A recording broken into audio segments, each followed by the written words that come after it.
Salam budaya, sedulur masih belusukan berkeliling di daerah Provinsi Banten. Kali ini saya akan mengajak dulur semuanya untuk mengunjungi salah satu tempat yang dulu dipakai pusat pemerintahan Kesultanan Banten. Walau saat ini tinggal puing-puingnya, tapi disinilah saksi sejarah di mana dahulu Kerajaan Islam Banten berdiri dengan penuh kejayaan, dan yang akan saya kunjungi adalah sisa puing Keraton Surosoan.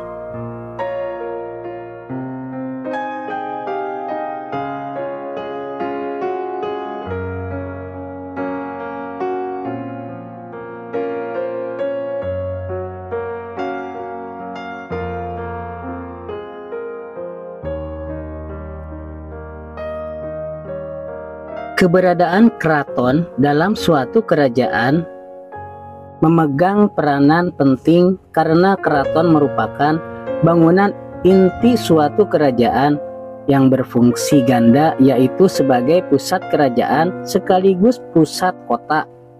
Selain itu, sesuai dengan pandangan kosmologis dan religius magis, keraton dianggap pula sebagai pusat kekuatan gaib yang berpengaruh pada seluruh kehidupan masyarakat.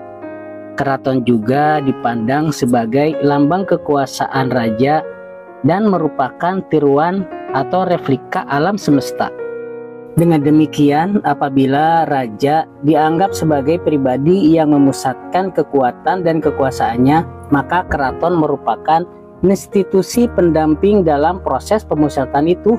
Keraton tidak hanya dihayati sebagai pusat politik dan budaya, melainkan juga sebagai pusat keramat untuk salah satu kerajaan.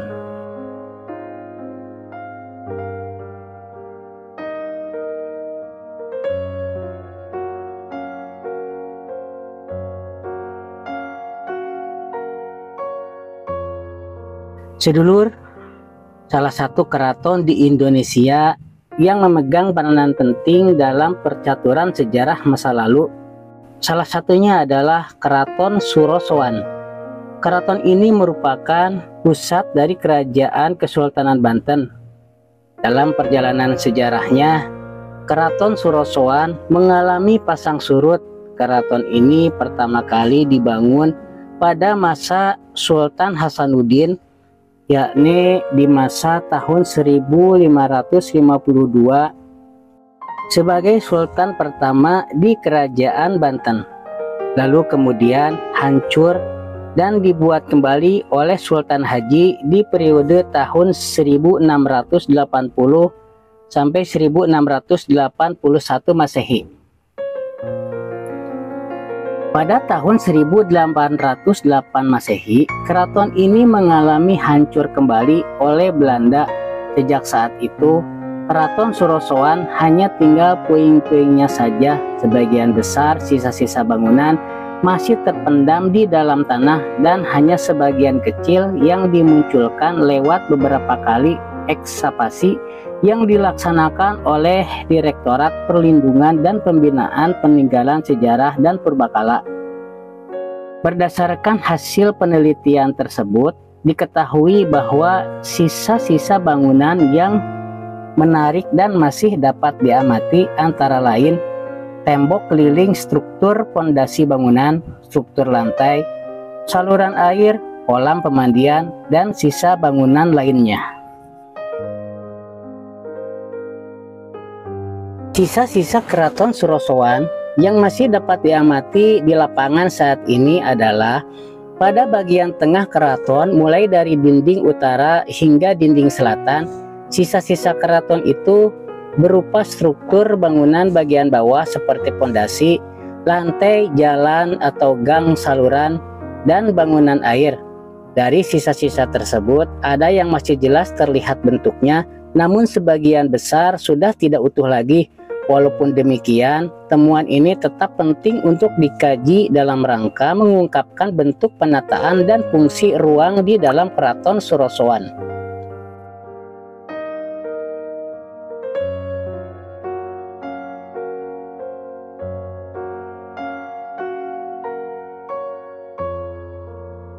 Pada tahun 1808 Masehi, terjadi perselisihan Sultan Banten dengan Belanda.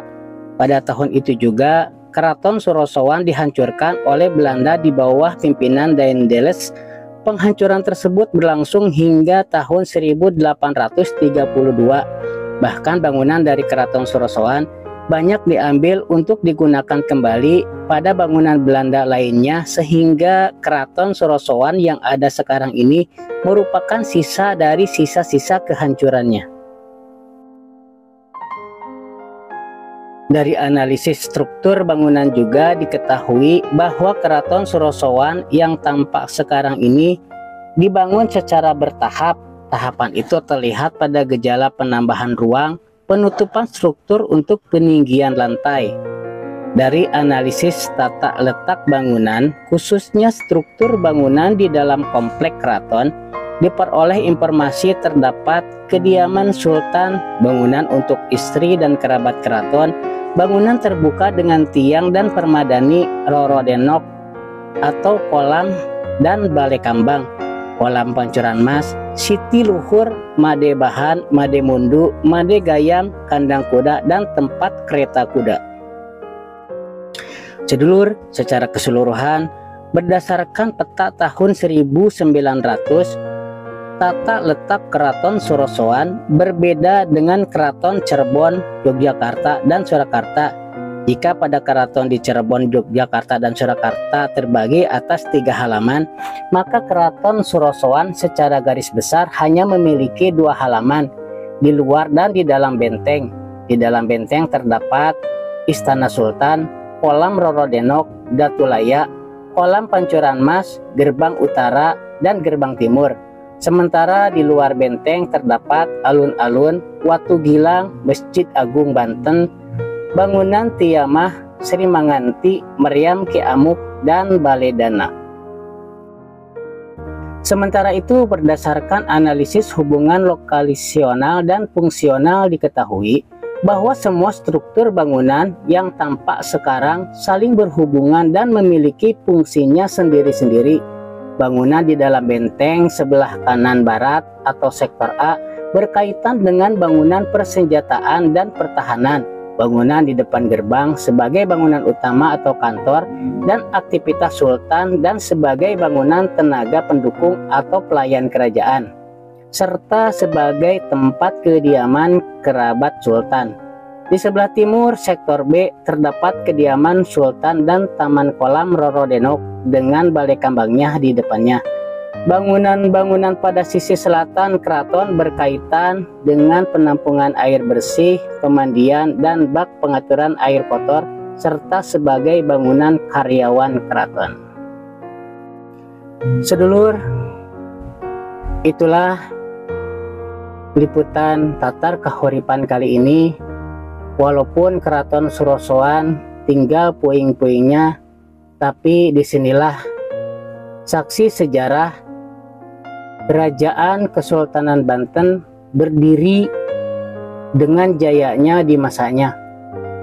Ini adalah salah satu kekayaan sejarah negeri Nusantara atau Indonesia. Semoga menambah wawasan atau pengetahuan dulur semuanya. Salam.